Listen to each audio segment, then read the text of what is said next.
Okay, let's do this. One, two, three, take.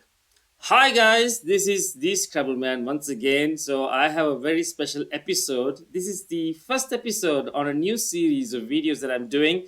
It's titled Scrabble Personalities, and I've got an excellent participant, excellent friend, in fact, who I've played over the last 4 or 5 years regularly. Scrabble champion, a world Scrabble, former world Scrabble champion as well. So you're in for a treat today. So his name is Anand Bharadwaj. Am I saying it correct? Anand Yeah. Bharadwaj? Bharadwaj, yes, that's right. Anand Bharadwaj from Australia, obviously from Indian origin, but hmm born in Australia as well, or grew up in No, I Australia? was born in India actually, but I went to Australia when I was 1 year old. So, Oh, wow. Okay. So, yeah, so pretty much an Aussie. Now, I would say so. now residing in temporarily at least in the U.S., doing his doctorate in economics at Berkeley Mhm. University, California. So yeah, so we are in for a treat. We worked out the time differences. So it's about 6 in the evening for him, and it's about six 5:30 in the evening for him. It's about 6 for me here in my country in the morning, 6 in the morning. But it's such a treat to have you here, Anand. Thanks so much for giving us your time. Thank you, Suresh. It's a pleasure to be here.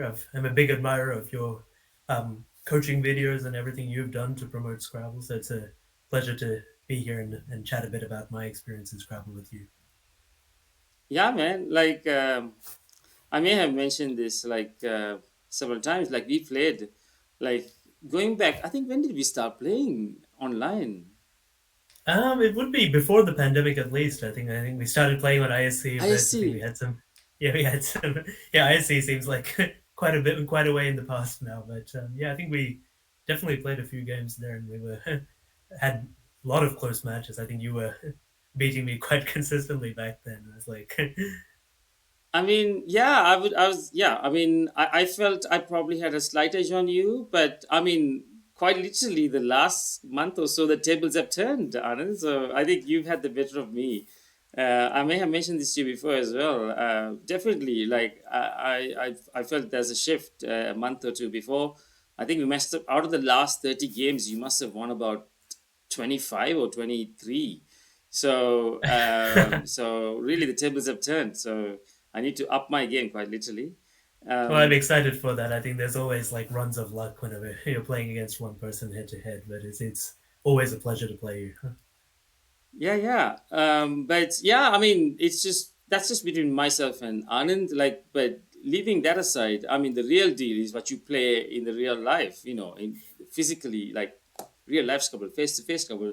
In that arena, Anand has done so well. Like I said to you before, former world youth Scrabble champion in 2011. Is that right? 2011. 2011, that's right. And Yes. you were 11 years old at that time. Yes, I think I had held the record still as the youngest to win it, just by Wow! slim margins. But yeah, I think at the time, yeah, I was quite a bit Wow! younger than any previous winner, which was very nice It's to achieve amazing. at the time. And another one of your Scrabble accolades is the you won an Australian title, right? Not quite. I won the Victorian Championship, but I think it was against quite a strong field. So again, I was very happy to win that last year.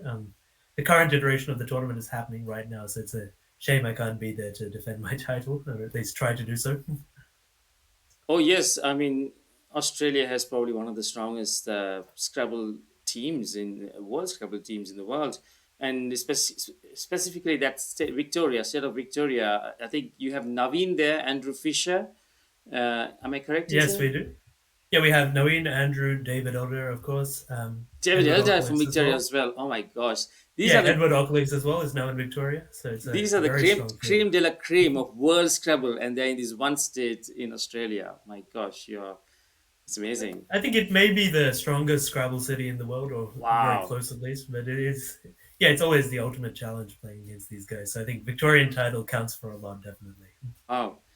And have I missed any other like notable titles that you've won the last decade?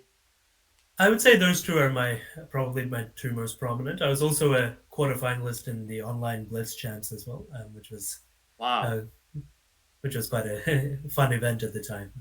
But on face-to-face events, I think you've covered my probably my two biggest titles there. Wow, very good. Okay, so yeah, so we have a plan as to what questions I'm going to be asking him, but we're going to keep it nice and easy as well. It's not going to be too structured, but yeah, I mean, this is a question I'm probably going to ask everyone on these Mm-hmm. interviews: is how did you get into the game? Like, what was your motivation, and how was the introduction? Well, I actually don't remember exactly how I got into it, but yeah, my family been very passionate Scrabble players, and originally at an amateur level. But yeah, both my parents are very skilled players, and yeah, extended members of extended family as well. There were always like very competitive games in my family well before I was born, and yeah, I think originally saw my parents playing, and I found the game very interesting, and I think I just enjoyed the activity of anagramming, and I turned out to be quite naturally gifted at it as well. And I think I remember playing a few games against this Maven computer when I was very young. It could have been Was about Maven? Oh four. my gosh. Yeah, I Okay. think I was like looking up words and stuff, but I remember I had like played against Maven when I was about 4 years old on one of these like huge You played computers at the Maven when time. you were four. Okay. Yeah, I mean, I was just like trying stuff, but I kind of had a very natural feel for the game even when I was young. And Okay, so when I was just one about second. Those of you who don't know Maven, Maven is the most primitive form of like playing Scrabble on the computer. It was this program that came out in the late '90s, and yeah, it was a fun program. Sorry, go on, please. So there's I remember this like moment when I think I played or maybe my mother played it, I don't remember. Squire, and I think I thought that was the spelling of square or something, but it turned out to be a valid word anyway. And then Maven hooked Esquire or something like that on it. So it was very cool at the time. Nice. That And go on, yeah, so I please. think that was kind of my initiation into the game at the time. And yeah, and I think what happened next was when I was about 5.5, 6 years old. There was this youth tournament that they were holding. It's kind of like some analog of the school Scrabble championships in US and Australia. I think they were doing that for the first time, and I was playing in a bit of chess at the junior level at the time. And the same coordinator wanted to organize some Scrabble events, and yeah, so basically, I think it was like a pairs event, but I didn't even have a pair anyone to play with. So I think I played on my own against other kids who were probably about 11 or 12 at the time. And surprisingly, I won that event by a very big margin or something, which was interesting. And like, I think I And how remember, old were I you think I then? about 5.5, 6 or so. Yeah. Wow. So this was quite a low level of play, but I think it kind of showed that I had quite a bit of aptitude for the game, and I think I averaged like over 300 points in those. And I remember playing like I think I'd learned like the two-letter words. They gave us Crazy. the bookmarks or something at the time, and I played QI for like 64 or something against someone, and yeah, I think they were quite impressed with what I did. But I think it was clear that I had quite a bit of natural aptitude for the game at the time, and then there was this article that came in a state newspaper about David Oder at the time, and he was doing amazing things. I think at 15 he had already qualified for the World Championships, and that year he had, I think, almost come in the top 10, which is quite astonishing. And yeah, so they ran an article about him, and yeah, that was the first time I'd found out about this kind of organized Scrabble play. And yeah, and then I ended up playing my first tournament at age 7, I think it was, yeah, back in 2007. But as it turned out, I think that the first tournament was very tough, and people are actually quite good even at a low level of the game. That's the thing, and I think when you're coming from recreational play to anything competitive, it's a big step up. And I think I went about yeah, I think I went 1-9 in that tournament, which was not very good at all. But it was a lot of fun, and actually, yeah, it was interesting to see the level that people were playing at, and it was kind of something to aim for at the time. Wow.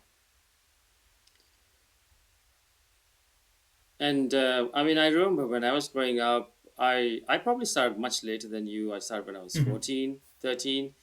But I mean, were your parents ever concerned that this is going to take precedence over what you're going to do at school with academia? How did you manage that, and how did they cope with it?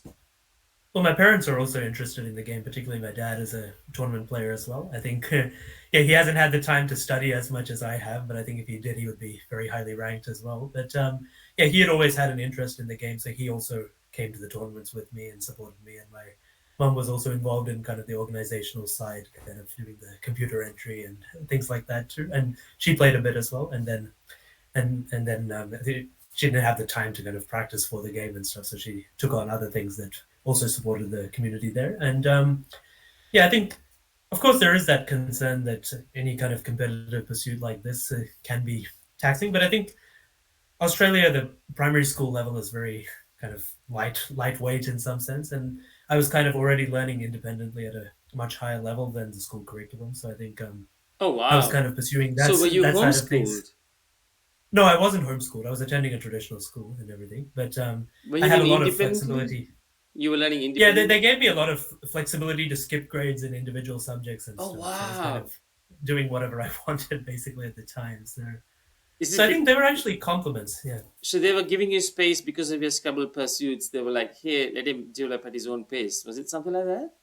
No, no, they were kind of independent things. It was nothing to do with the Scrabble side of things. But I think in many ways, Scrabble, at least initially, it's very, very complementary to anything you're doing academically. It's like in things like spelling, mathematics, all of that. I was Of very course. advanced, so I think it was all very complementary, and I think it Here you kind of go. This is what you gain by doing Scrabble. Right now, he is a PhD student from Berkeley. Okay, people ask me, so what's the point of doing Scrabble? Like, I'm just going to sit there and play words, and I'm going to just count up scores. Here you go. You heard it from the horse's mouth itself. but it's very true, I think, and I'm not exaggerating here. And I think it's so complementary, and I think that's what.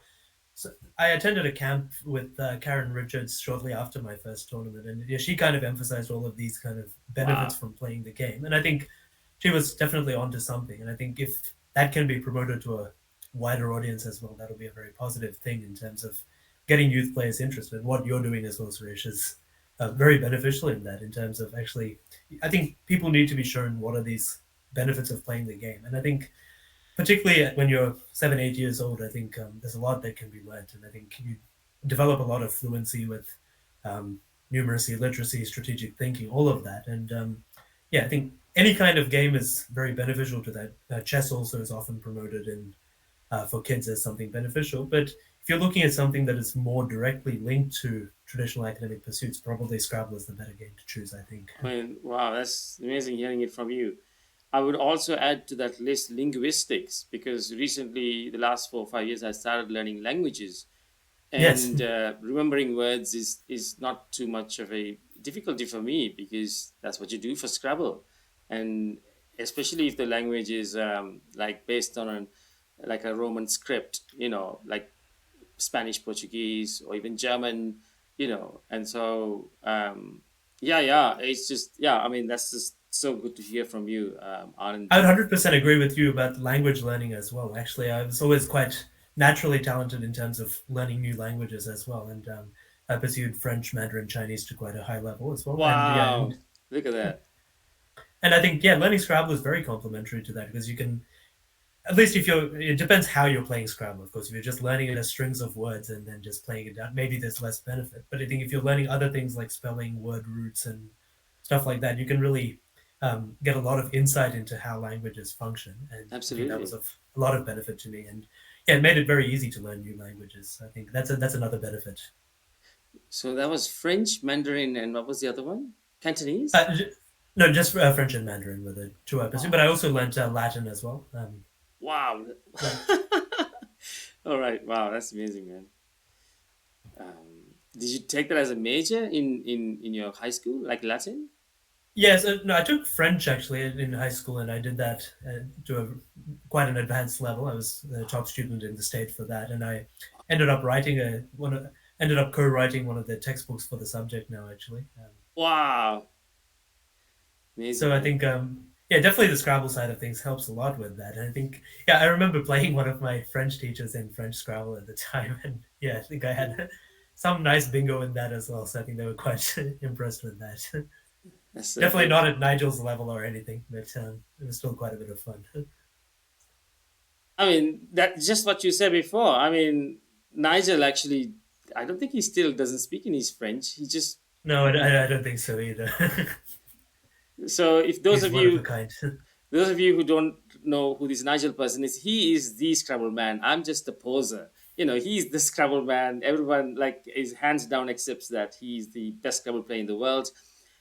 He's a freak of nature. He's won the world championship several times in English Scrabble, but also I think 7 or 8 years ago he played the World Scrabble Championships in French and won the French World Scrabble Championship without speaking a word of French, but he memorized the French dictionary. So there we go. So that's Nigel. Yeah, I don't think that is necessarily conducive for language learning, but I think he has his own approach to these things, which definitely works. So, yeah. Wow. So yeah, so one of the other questions I had on the list was, do any of your other family members play? And you already touched on it. And wondering if you have any siblings. Do they play as well?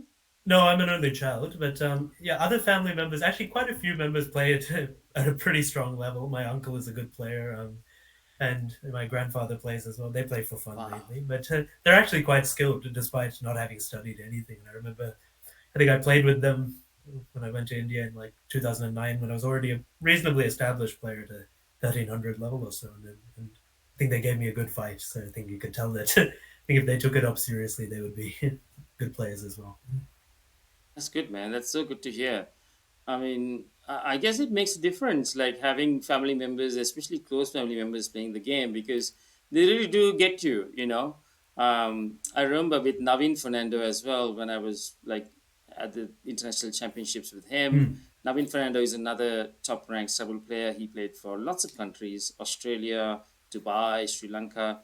But his father was always with him, and I think his father is also a very good player, and there's so much support that you can glean from. Um, I'm sure it must have been your experience as well. Like, I think so too, and I think yeah, whoever is kind of you're talking about the game with doesn't have to play it at the same level as you, as long as they have an understanding of kind of the strategic aspects and have something. I think like you don't have to be a 2000 player to critique a 2000 player's game sometimes, and I think that's where there's a difference between I think coaching and playing sometimes, and I think yeah, just if one you have second, someone who Anand. Yeah, the 2000 is probably like the cutoff point for elite players, like in the world ratings. So players who are ranked probably 60th and above in the world have a rating of 2000 and above. So the best player in the world probably has a rating about 2200, two thousand one I think hundred and that's right. fifty. Yes, yeah. Yeah, so that's sort of like the benchmark to say, hey, I'm an elite player. So that's what he's Yeah, talking it's a bit about. different than in chess, for example. Because if you go there and say, "Yeah, I'm a 2000 player," they don't think it's that special because you're going all the way to about 2800 or so. But yeah, I think you have to kind of shift the ratings by about 600 to make it comparable. But I think that's just an artifact of the rating system there. And so do you play chess as well? I do. I've only just started getting back into it about a couple of years back, but I think I play at a reasonable level, not at the same league as in Scrabble, but it's something I'd like to get into more. I think it is time consuming to prepare for. I think there's a lot of reading and studying you have to do, and it's tough to play at a high level in both games at the same time. But something I would like to do long term. And yeah, I think as a junior player, I was quite promising in chess, but I think I enjoyed Scrabble more at the time, so I focus my energies in the Scrabble side. But chess is a great game as well, and it's a lot of fun. And did you dabble in any other board games or games? Not really. I think those were the main two at the time. Yeah, probably there are others I'd like to learn, but it's only there's only so much time. And I mean, I tried so many, but none of them stuck. I tried even physical sports, but it didn't stick. But we all got our niches, haven't we? So Scrabble is what. Yeah, I mean, I'm also interested in cricket and tennis. I Oh, think okay. in terms of like physical skills, I think I would be way behind, but I think I would enjoy coaching those sports because I think a lot of the kind of thought processes can be translated from other games, even if you can't execute the physical skills as well. Yeah, yeah, absolutely, absolutely. The coaching skills are, and the yeah, and the game skills like the strategy and all of that. Um, Definitely. wow. So I mean, you have already touched on this, but again, like I have this question which says, "Has how has Scrabble helped you in your life?" You have already touched on it. If there's anything else that you want to add, like in terms of like getting into university, was that like a huge plus point, or like getting your Well, PhD? it's tough to say because in Australia you don't have this kind of holistic evaluation system, as in the US, where you have to submit extracurriculars and all that. So I think in Australia it's basically almost strictly based on entry scores, which I did well in. So I think there was no issue for me in terms of getting into whatever programs I wanted with full funding. But I think you see nowadays that those applying to US universities, I think General De Silva is one example, Abid Ishmael as well. I think both of them got into Ivy League schools, I think, through their success at WISC. So I think definitely it's a valued extracurricular, and it's something I think interesting as well. I think it's something that so few people are doing, and it's actually very impressive to people. I think once you describe what exactly you do to achieve it. I think it certainly has some degree of wow factor to people. So I think it definitely is a valuable extracurricular. I think if I had applied overseas for undergrad, it would have been definitely recognized. And yeah, and I think other areas it's helped me. I think I'm studying economics right now, and I think a lot of thinking in economics is built on similar principles to what is relevant in Scrabble. Like game theory is a big part of the discipline, and playing a game like Scrabble gives you a lot of very intuitive understanding of those sort of dimensions. And yeah, I think there are other economists who have played chess in the past, and they found similar kinds of things that yeah, it gives you a good kind of mental framework to think about those kind of ideas. So I think yeah, because if you look at something like you study models where you're thinking about decision making that's intertemporal in nature. So, what do I do today versus what do I do tomorrow? You can immediately draw an analogy to what you're playing in a card move and keeping as leave, and then thinking about how you're evaluating that kind of score versus leave trade off. So, there's a lot of direct thinking that I can translate into what I'm doing professionally. And I think that could be applicable to a lot of disciplines as well. Wow, that's so fascinating to hear. I mean, yeah, I mean, even myself, like if you tell people, "Hey, I've achieved this. I have a whatever, an undergrad's in this, a master's in this, or PhD in this," they're Mhm. like, "Okay, yeah, that sounds great."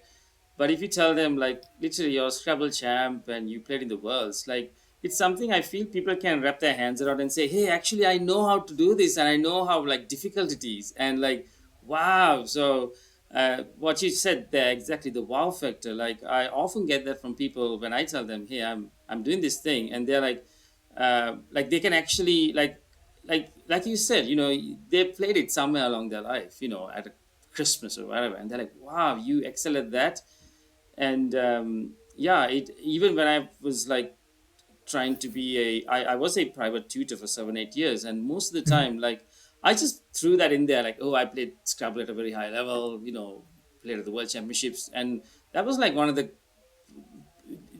unique details they always picked out and said, "Hey, wow, so I'm like, "Hey, I was just in there like as Exactly. a Yeah. random piece of information." And so it's fascinating to hear that, Anand. So Oh, wow. definitely. Yeah, I think it is. Yeah, it's something you can definitely sell, and I have it on my CV even now, and I think everybody finds it interesting, and it's that you'll always get something asked about it, and I think particularly if you're in an audience that kind of appreciates the game and can think about it beyond it just being a word game, and I think they find that really interesting. And yeah, I think it's a game that combines both kind of technical anagramming skills with like strategic thinking, and I think if like I've often been asked by quite educated audiences in terms of like what is the thought process of the game, and I think they find it quite interesting and relatable once you actually kind of tell them what are the trade-offs you're thinking about and what are the kind of key skills that you need to excel in the game. All right. Okay, so we got probably another 10 minutes for this interview. Let me ask you some of the other questions I had listed. Sure. Um, so you already mentioned like Scrabble, especially like your state in Australia, like is a hotbed for like breeding players. So like, could you just briefly explain like what's the scene right now, maybe in Australia, maybe in your state, uh, what's going on there? Yeah, definitely. I think everyone knows that Australia is a very, very strong country for Scrabble, and yeah, I think that's the challenge there. I think in many other countries you could probably rise to the top quite quickly. In Australia, it's much harder to do so. And I think once I got to about top 10 in the country at age 12 or so, I think I kind of stagnated because and that's a tribute to how strong the players are. You have Andrew Fisher, Naveen Fernando, David Oder, of course, Chris May, Edward Ocklix, Wow. Esther Perrins. It's just like Trevor Housel, Peter Kuji as well, and like you have this like pantheon of great players there, and it's just like if you go to a nationals or something, you really have to work hard to win there. It's And I like the think world's. It's like Victorian State Championship is like the World Championship. I tell people that it's not that far off. You have to probably work quite hard to get your win there, and I think it's just one of the strongest countries. I think particularly after Andrew and Naveen kind of came to Melbourne in I think early 2000s or so, and that really strengthened the scene, and you have this very strong contingent there. So I think and I think Scrabble has always flourished. You have a very strong community with good organization in Australia, and it's I think a lot more harmonious than it is in other countries on average. Of course, there I are. I I probably think with UK and US there's always this contention with the dictionary and the different bodies. Whereas Australia is like, hey, you guys fight with each other like whatever you want to do, but we're just gonna do our thing. Like just tell us which dictionary to use and we'll just run with it. Yeah, I think that's right. Actually, I think that's quite right. And you just I think it's been quite amicable over time, and I think generally the committees who are running the scene in Australia, I think everybody gets on well. There's not these kind of huge kind of internecine conflicts that plague, particularly I think in the US. And of course there are other aspects that as a smaller country it's harder to have such a large contingent of players. But I think what we have is a very close knit scene, and it's always been a lot of fun. And I've enjoyed being part of the community there. And you make a lot of friends across different demographics, age groups as well. So it's a great scene to be part of. All right. And also like with the current scene, Scrabble scene, currently what we have right now, like what are your thoughts? Choose how do you see the game progressing? Like what do you want to see change in how the system is run right now? Just give your general Yeah, I mean thoughts. it's just a bit of a shame at the moment. I think it's too fragmented. I think the popularity of the game is high, and like probably after a pandemic and stuff, I think chess took off a lot at the time. Probably we could have done more. I think it, some aspects were done well. I think people had started streaming games and stuff, but it's not. We were just having this conversation about streaming being it's a challenge to make streaming engaging for people, and I think the words are unfamiliar, things like that, and it doesn't have much significance to them until you kind of explain things. And I think, if I had more time at that time, I would have liked to have done some streaming myself and maybe share my own thoughts. I don't know how much of a reach it would have, but I think, as more players can kind of present the game in an appealing way, I think that has a big role to play. And I think, a lot of governance issues as well, I think, have plagued the game over the past decade. And I think, and you have like NASPA and stuff like that basically breaking That's down, a and you North have like American Scrabble yeah, body in charge of the North American Scrabble, US and Canada. I mean, you come to America. Like I've come to America now. It's very hard to know who's actually in charge of running Scrabble here anymore. Maybe even 10, 15 Who's in years ago, charge it of the was like. country, anyways? Sorry. I think you make a good point. Yeah, it probably echoes the political landscape a bit as well. And then you have a lot of like good organizers at an individual level, and they have these small groups. You have Coco and WGPO, and you have like alphabet soup of agencies that are running Scrabble now. But it's kind of so fragmented that I mean, I think after something like Word Freak was published in 2002, you had a big kind of everyone came to NASPA, and you had maybe 700, 800 players coming to nationals. You had it streamed on ESPN, things like that. So I think they were taking the right steps then. And then you come maybe 10 years later, the prize money is halved from That's then, crazy, which isn't is it? That's crazy. With inflation. With inflation. exactly with inflation. Yeah, you have like I mean, I was looking back at something, and it's like in 1985, the North American Open had a top prize of 10,000 USD at the time, and I think that's the same prize that's there now at best, and it's really sad. I mean, a lot more could have been done. I mean, if you looked forward in say 2005 or so, and thought about the trajectory of the game, it would have been like and I think there's always a challenge because I think I remember in 20 like global tour of causeway events or something like that, and that looked very promising. He had like top prizes of $50,000, $100,000, but Sorry, I think what it was was that just tournament you mentioned? Yes, I think he was trying to expand Causeway Challenge to a Oh yes, global tour or Causeway. something like that. You might have remembered that.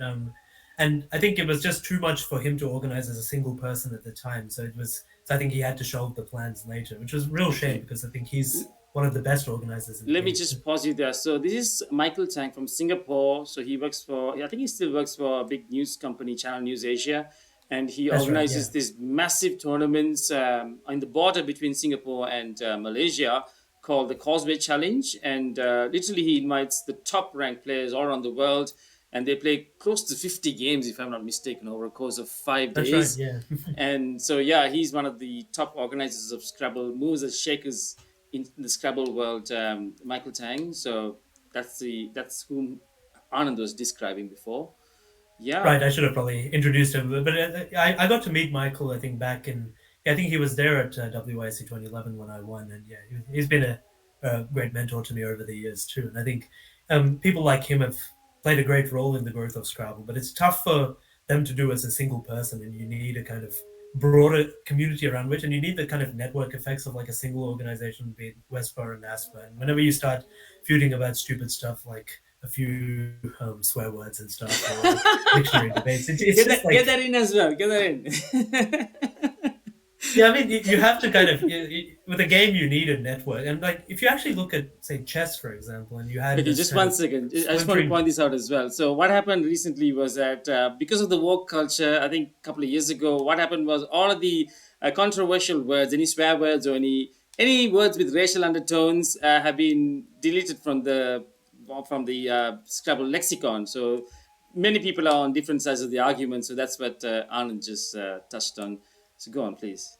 But I was just saying, like, even in chess, they had this period, I think, between 90s and 2000s where, yeah, they kind of splintered off into two different organizations, and the governing body, I think Kasparov and others had abandoned them and gone and run their own separate world championship, and it really hurt the growth of the game. And of course, they're operating at a bigger scale than we are, but the same problems kind of persist whenever you have these eight different splinter organizations that can't coalesce around any reaching out to sponsors and stuff. It's not attractive for them if they're not confident of this kind of scale and persistence of the event. And I think, yeah, that kind of aspect, I think we need to kind of reunite the game into one cohesive body before I think proceeding. But yeah, I think some steps are happening in the right direction, particularly as I was saying, the rise of streaming. I think there are several good streamers, yourself, Will Anderson, Josh Circle, a few others who have done a great job, I think, in terms of talking about the game in a more relatable way. I think if you look at one of Will Anderson's recent videos, he has about 300,000 views in 10 days about one of Wow. Nigel's brilliant plays. So I think Amazing. people do That's find really good, this, man. yeah, people do find this stuff interesting. And I think if we position it the right way, a lot of good stuff can happen then. Yeah, yeah, absolutely. Yeah. So that's the campaign trail that I'm on. And yeah, I think it's just making sure you cater to everyone in the group. I mean, um, one of the problems that I have is that I want to make this more palatable, but then uh, like obviously you've seen me play and we play a lot. I played at the Hmm. very top level, but then it's only an elite group of players who play at that level, and so the average Joe on the street who wants to play Scrabble, like when I try to make videos for them, like I get a ton of comments from the elite players saying you should have said that, you should have done that. But hey guys, like I know what you're talking about, but I'm trying to make this thing more relatable for the average guy. I want to rope him in or rope her in, and then let's get to the elite level later on. But it's a big pyramid structure with a very small tip at the top, and so yeah, I think there is a sense of snobbery amongst the elite Scrabble players in which they find it difficult to relate to like the average Scrabble player and have them along. I don't know what your thoughts are on that as well. I completely agree. And I think one reason NASPA was successful, I think, in the 80s to about late 2000s was because they tried to not make the prize structure at events and stuff very top heavy. And I think they had good prizes even in the lower divisions. And I think Australia has done that as well. I think, again, we don't have the same scale as NASPA, but we have, like, at the Nationals, you have a top division championship and then the lower division, the plate as well, which gives a pretty generous prize too. So I think that kind of thing is attractive to people. If you want them to come and like persist with playing the game, it's not attractive if they if you just have like winner takes all in the top division, everyone else is footing entry fees, and then they have no chance of winning anything. And I think you have to have um, less snobbery, as you're putting it, basically, and kind of a bit more inclusivity in terms of giving lower rated players a chance to actually play and improve as well.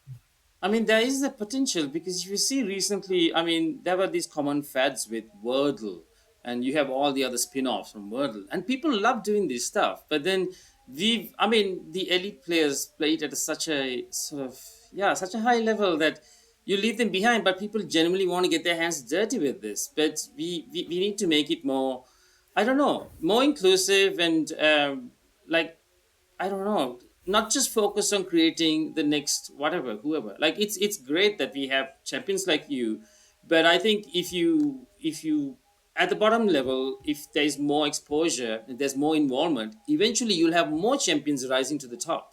So I think so. I think any sport has that. You look at even like say cricket or whatever, like they have the junior scene. People are not playing at a particularly good level, but kids play and participate, and then they come and spectate, and they want to see what people are doing at the top level. And yeah, you need that kind of ecosystem. I think Pakistan has started doing that a bit at the school level. Yeah, and Karen, of course, has been quite instrumental in terms of promoting youth Scrabble in that kind of way. And yeah, I think other innovations. I think David Odera's he had this interesting idea recently when I think he has trialed it on Google's as well, where he has this common word lexicon. So he's eliminated a lot oh of the weird yes, that's a words from the superb dictionary. idea. Yeah. Superb idea. So he's like, yeah, okay. People, the layman on the street is going to say, I can't beat you because you know all these crazy words like EU or I. What is that anyway? But let's eliminate that and you play me and then see what happens. And yeah, that's probably like you have 60 million people playing Words with Friends, or I think in Imagine, 2000. Yeah, we need to rope all of these guys into yeah into the Scrabble ecosystem. But yeah, fascinating thoughts there.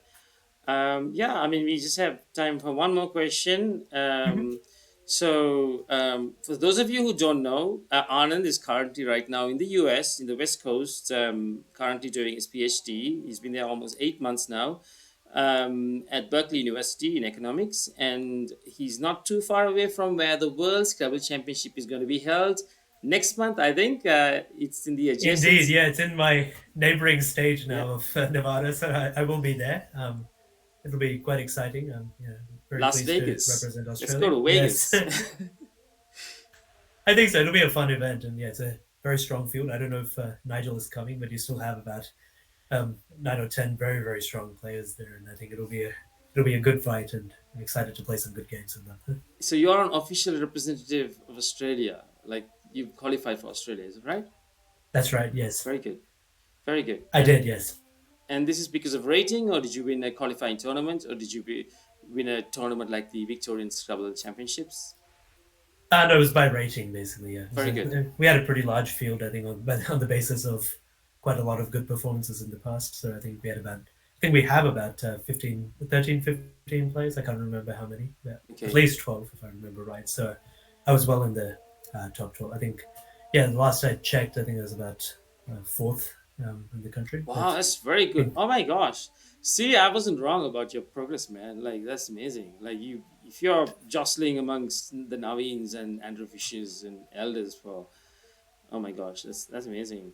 Yeah, I Um, think there's always like a bit of variance in terms of, I oh, think if I obviously I hadn't played over the last 8 months in Australia, which is a shame. But I think there's always this kind of, I think Andrew Fisher talked about it as bobbing apples, and among the top 5 or 6 players in Australia, and even more sometimes. And yeah, I think you have this a lot of variance, and sometimes you have someone who goes to 2200 and then they come back and somebody else takes a 10 at the top. I think David has been quite dominant of late, but definitely you do have some movement which reflects the kind of depth within the top 10 or 20 in the country.